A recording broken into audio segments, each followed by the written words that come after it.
மெழுகினால் எவ்வித பாதிப்பும் ஏற்படாது.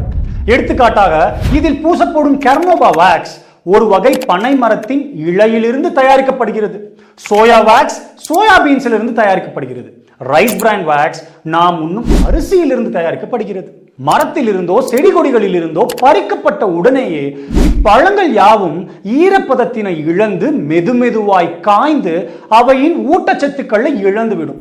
இறக்குமதியின் போதோ ஏற்றுமதியின் போதோ வழி நெடுக ஒன்றோடு ஒன்று உரசுவதனாலும் தட்பவெப்ப மாறுதல்களினாலும் சேதங்கள் மிகுதியாகும்.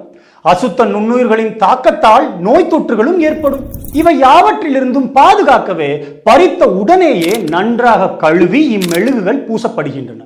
ஆப்பிள், ஆரஞ்சு, திராட்சை, பப்பாளி, வெள்ளரிக்காய், தக்காளி போன்ற பற்பல காய்கறிகள் மற்றும் பழங்களிலும் பூசப்படுகின்றன. இதனால் எக்ஸ்டெண்டட் ஷெல்ஃப் லைஃப், அதாவது அவை சீக்கிரம் கெட்டுவிடாமல்